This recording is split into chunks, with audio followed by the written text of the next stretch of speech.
Je m'appelle Chérif Sané. Je suis le surveillant de ce service chirurgie cardiovasculaire et thoracique de l'hôpital Fann. Je suis non seulement surveillant de service, mais je m'occupe de la circulation extracorporelle. C'est une technique qui permet aux chirurgiens de réaliser l'intervention d'un cœur. Il faut savoir que nous sommes un service l'unique en Afrique de l'Ouest. Et on essaie de prendre en charge les malades qui souffrent de cœur. Non seulement de cœur, mais aussi de poumons et des vaisseaux. Le service regroupe plusieurs services, parmi lesquels il y a plusieurs départements. Il y a la réanimation, qui prend en charge les malades opérés de bloc ou bien les malades qui sont admis pour une surveillance d'urgence. Il y a le bloc opératoire qui nous permet de réaliser les interventions, opérations de cœur, poumon, vaisseau ou bien des explorations de cœur. Il y a le département des hospitalisations en post-opératoire, pré-opératoire ou bien suivi médical. Ensuite, il y a le département de consultation externe et des soins pré-opératoires, c'est-à-dire les malades qui sont déjà opérés, qui sont suivis en post-opératoire. Il y a un petit laboratoire qui nous permet de réaliser les interventions d'urgence. Mais entre autres, il y a l'unité de stérilisation et des instrumentistes, les instruments que vous avez vus tout à l'heure. Donc c'est eux qui les conditionnent. On a créé un service parce que c'est très important. C'est eux qui préparent le matériel après opération, qui récupèrent le matériel à conserver et qui préparent en tout cas tout le matériel. Donc on en a fait un département compte tenu de l'importance de ce secteur-là. Donc en résumé, il y a le bloc opératoire, la stérilisation, l'anesthésie-réanimation, la réanimation proprement dite, les hospitalisations et les départements externes, consultation et suivi externe.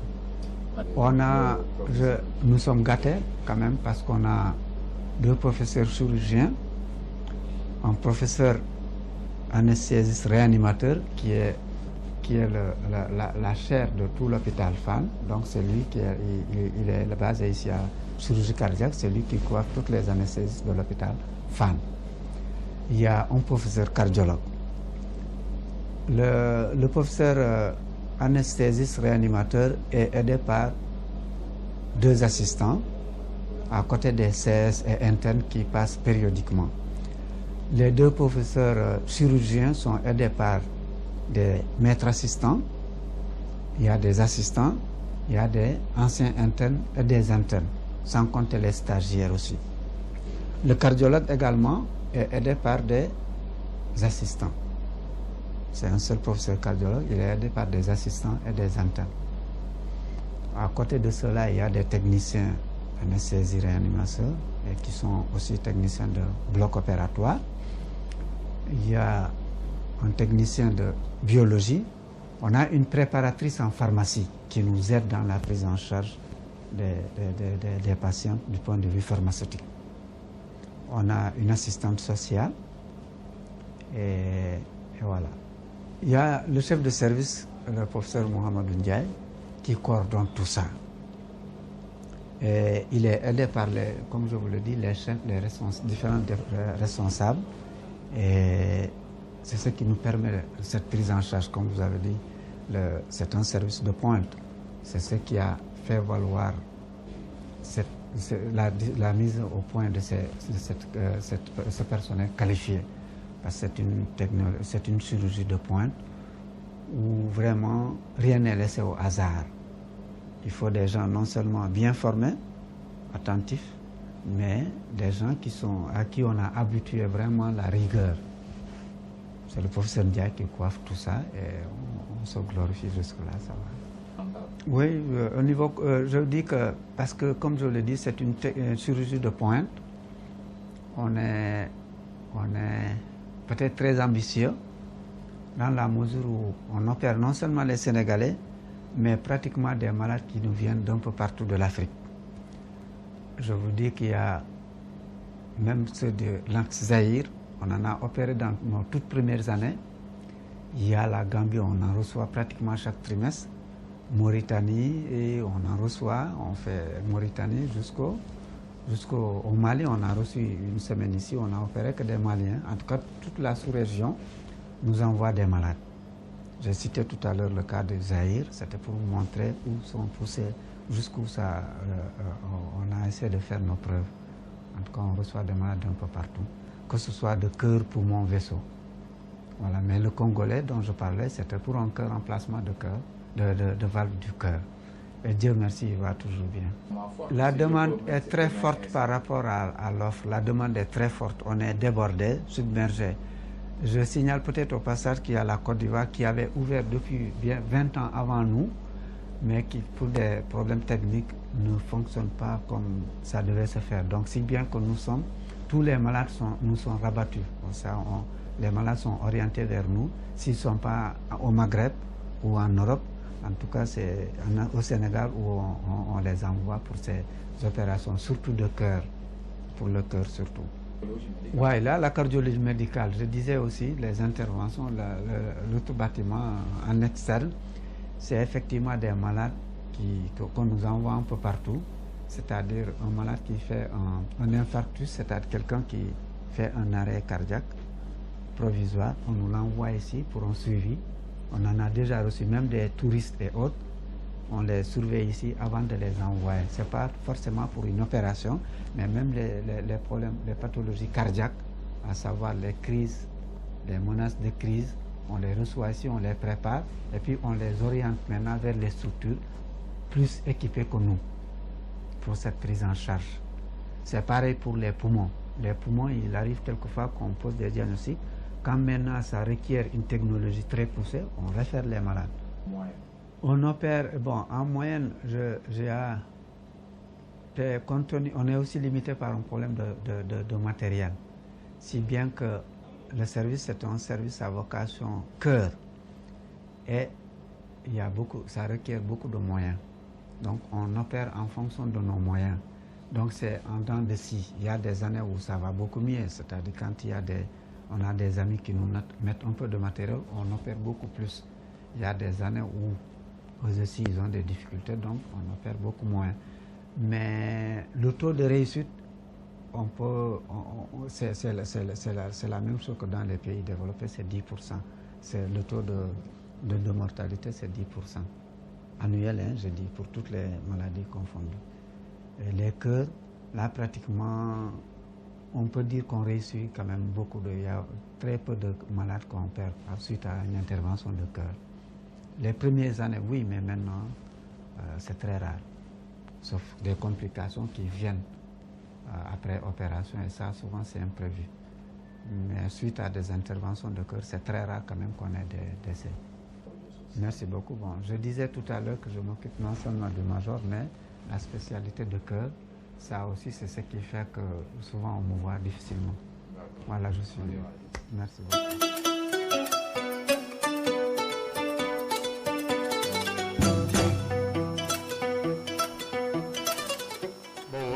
Je m'appelle Cheikh Tidiane Diop, responsable technique du service télémédecine de l'hôpital Fann. C'est un service qui est géré par Ibrahima Bara Diop, qui est même le chef de ce service. Nous voici au niveau de la salle serveur, où dans cette salle, on récupère le signal indien à partir de là, et qui est connecté, et ce signal-là est connecté directement au niveau du serveur. C'est un serveur où nous avons comme système d'exploitation Linux, d'accord, et qui va nous permettre de pouvoir récupérer, et on récupère les informations du serveur au niveau de l'autre bout, d'accord, et ça va nous permettre de pouvoir faire de la téléexpertise avec des médecins indiens, de la téléenseignement avec des experts indiens, et même de faire de la téléconsultation, d'accord. Bon, l'importance de la télémédecine, c'est de pouvoir faire une télécommunication entre experts, entre médecins. Ce qui veut dire qu'à l'heure maintenant du 3e millénaire, les médecins ont la possibilité de partager leur expertise, de partager leur enseignement, de partager tout ce qui tourne autour de la médecine. Et c'est une initiative du gouvernement indien et qui a apporté ses fruits. Parce que bon, actuellement, rien qu'à Dakar, qui est le centre, vraiment les médecins ont beaucoup de privilèges dans le domaine de la médecine, de partage d'informations, d'accord, avec les experts qui sont à l'extérieur. Des onduleurs. Là, nous avons des onduleurs qui sont automatiques, d'accord, et ce qui permet au service télémédecine, lorsqu'il y a coupure, d'accord, que ces onduleurs-là puissent prendre le relais d'une manière automatique. C'est ce qui fait que le serveur est toujours allumé, d'accord. Au niveau de la salle visioconférence, où bon, cette salle accueille les médecins qui veulent faire de la téléexpertise avec d'autres médecins.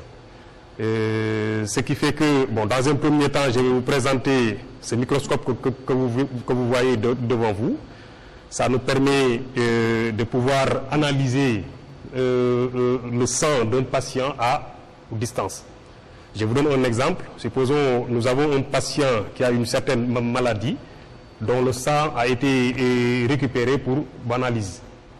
Et ça leur permet, à partir de la lentille de ce microscope, on expose le sang au niveau de la lentille et par visioconférence, d'accord, par visioconférence, on envoie les résultats à un autre médecin pour qu'il puisse faire le diagnostic. Ok. Bon, pour l'exposé, l'image que vous voyez affichée au niveau du mur, ou bien la projection que vous voyez au niveau du mur, là, ça nous permet de pouvoir faire des séances de téléenseignement. On utilise le virtual télé-ED. En haut, le caméra que vous voyez, ou bien l'image que vous voyez au-dessus, ça permet à des médecins d'Inde surtout, du Nigeria, de pouvoir faire du téléenseignement. Et l'image au-dessous montre tout ce qui se passe dans la salle. Donc bref, pour être bref, c'est que vous dites que tout ce qui est les séances de téléenseignement sont projetées au niveau de cet écran-là. Bon, effectivement, parce que déjà pour démarrer, j'avoue que les semaines passées, on était en télécommunication avec Saint-Louis, qu'on appelle même les séances d'ICP. C'est que veut dire qu'on faisait de la vidéoconférence avec Saint-Louis. Et ce qui veut dire qu'en outre, les médecins de Dakar ont la possibilité effectivement de faire de la téléexpertise avec l'hôpital de Saint-Louis. Parce que déjà, techniquement, l'hôpital de Saint-Louis et de Dakar est doté d'une liaison par fibre optique. Mais malheureusement, au niveau de Saint-Louis, ce n'est pas encore raccordé. Mais avec la technologie qu'on a, on a la possibilité effectivement de pouvoir partager, que les médecins de Dakar puissent partager des informations avec des médecins de Saint-Louis. Et en outre, ils ont aussi la possibilité de partager des informations avec l'hôpital Matlaboul Fawzaini de Touba. Bon, dans cette perspective, l'objectif principal du service télémédecine, c'est d'étendre ce bijou au niveau des autres régions, comme Kolda, comme Ziguinchor, ainsi de suite, avec toutes les autres régions du Sénégal. Bon, c'est l'objectif principal. Parce que déjà, pour vous donner une information, cette salle que vous voyez, va bientôt être un studio. Un studio où ça va permettre, au niveau des les régions de Sénégal, et même les autres régions de la sous-région, d'accord, de se communiquer directement avec l'hôpital. Là, nous sommes au niveau de la salle locale technique, où nous avons, dans cette salle, nous avons tous les matériaux qui gèrent la connexion Internet, en interne ou bien même à l'extérieur de Fann. Nous avons ici le réseau WiMAX de l'ADIE qui arrive avec ce câble-là, câble réseau, d'accord. Et à partir maintenant de là, nous avons effectivement, bon, comme au niveau de l'ADIE, le signal avait des problèmes, on était obligé de le déconnecter et de prendre la ligne spécialisée de la Sonatel. C'est que dit que la ligne spécialisée de la Sonatel arrive à partir de ce routeur, d'accord, et on l'interconnecte avec ceux de Fann. Et à partir de là, maintenant, par fibre optique, on récupère le signal, d'accord, qu'on envoie sur ce routeur Huawei, d'accord. Et à partir de là, maintenant, à partir de ce routeur, par fibre optique, on récupère le signal pour l'envoyer vers les autres switches. Et maintenant, à partir des autres switches, on dispatche vers les autres services de Fann. Ça veut dire que tous les autres services sont raccordés à partir de ces différents switches-là. D'accord? Et maintenant, en ce qui nous concerne du service télémédecine, ces deux fibres optiques qui nous permettent, qui raccordent tout ce qui est télémédecine, d'accord, à Fann. C'est ces deux câbles-là de fibre optique. D'accord? Et maintenant, les autres câbles de fibre optique récupèrent le signal pour l'envoyer vers les autres services de l'hôpital Fann. Donc, bon, en gros, ce que veut dire que, pour être encore beaucoup plus explicite, nous avons ici les deux câbles de CEDIM 1, CEDIM 2, qu'on va récupérer à partir de ce routeur, qui est effectivement connecté avec le LS de la Sonatel, qu'on récupère et qu'on envoie dans ces deux switches-là de CEDIM 1 et de CEDIM 2, pour pouvoir effectivement dispatcher la connexion vers les autres services. Là, vous avez les routeurs encore, les routeurs pour les différents services, que ce soit cardio, neurologie ou bien administration, d'accord. Mais il s'est trouvé que certains de ces routeurs ne sont pas encore opérationnels. Bon, ici, nous sommes dans la salle téléconsultation. Dans cette salle, les médecins ont la possibilité de faire des opérations d'échographie et d'écho-doppler, d'accord. Ce qui veut dire que le patient va se coucher sur ce lit-là que vous voyez, et à partir de l'appareil, d'accord, on lui adjoint ce qui-là que vous voyez un petit peu, d'accord, et il y a un liquide qu'on va mettre un petit peu, qu'on va mettre sur cette surface, d'accord, et sur aussi le corps du patient. Et toute l'image est récupérée à partir de cet écran-là. D'accord? Bref, d'une manière ramassée, ça permet de faire d'échographie pour les femmes enceintes. D'accord? Et c'est connecté aussi par Internet, ce qui veut dire qu'on peut même faire une séance de télé-échographie. Ce qui veut dire qu'un médecin qui est quelque part, un médecin qui est là, supposons l'hôpital de Saint-Louis, d'accord, qui est connecté qui est en connexion avec l'hôpital de Fann, on peut faire une séance de télé-d'échographie. D'accord? Donc, c'est un dispositif, un matériel qui est très, très important. Bref,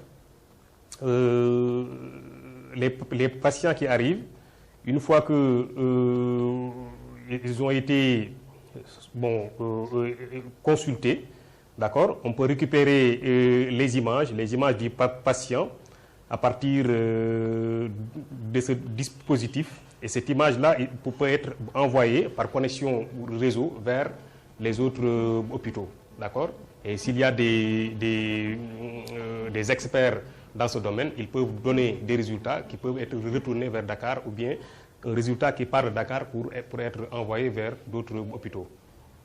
Le parabole que vous voyez en haut permet à l'hôpital Fann de récupérer le signal transmis à partir du hub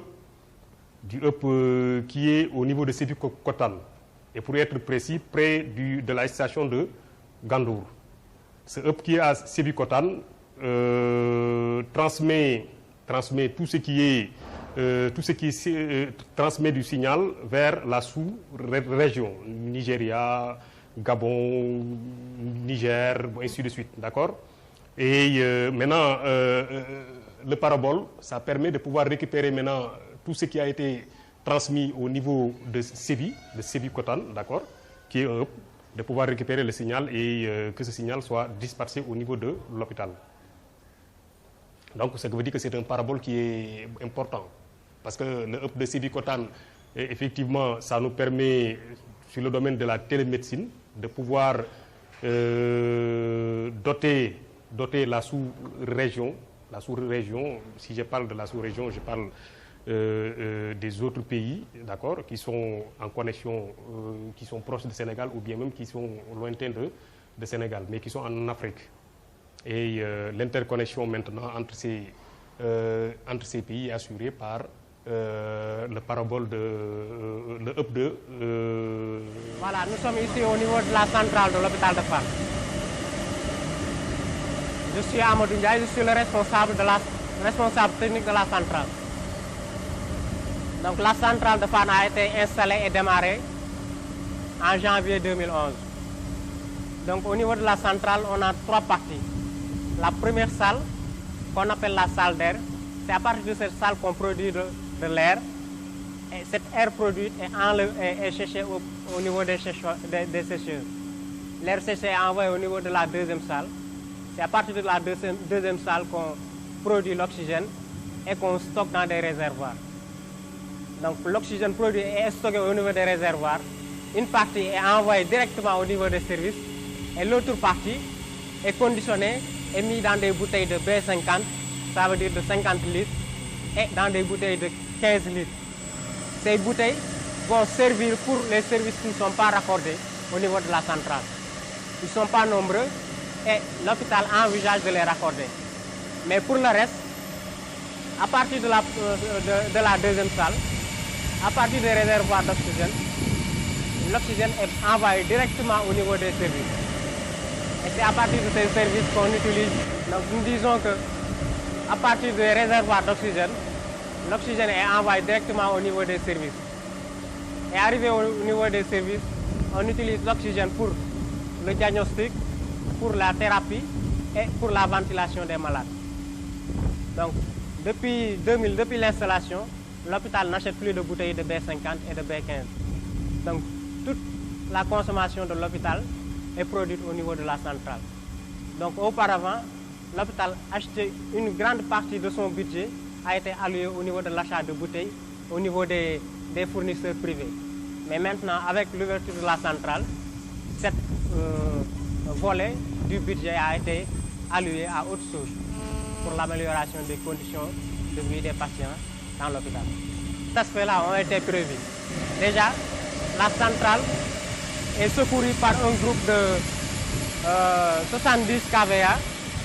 En cas où il y a une coupure de courant, c'est le groupe qui assure l'alimentation en électrique de la centrale. Si le groupe ne fonctionne pas, ou bien si la centrale est à l'arrêt total, il y a 2 cadres de secours qui ont des capacités de 12 bouteilles, chaque bouteille contenant 50 litres, qui assurent le secours de l'hôpital. Donc, en résumé, nous avons 2 systèmes de secours. Un secours pour l'électricité et un secours de B5 composé de bouteilles de B50 au cas où la centrale ne produisait pas d'oxygène. Et ce secours peut durer 24 heures ou 48 heures suivant la consommation de l'hôpital.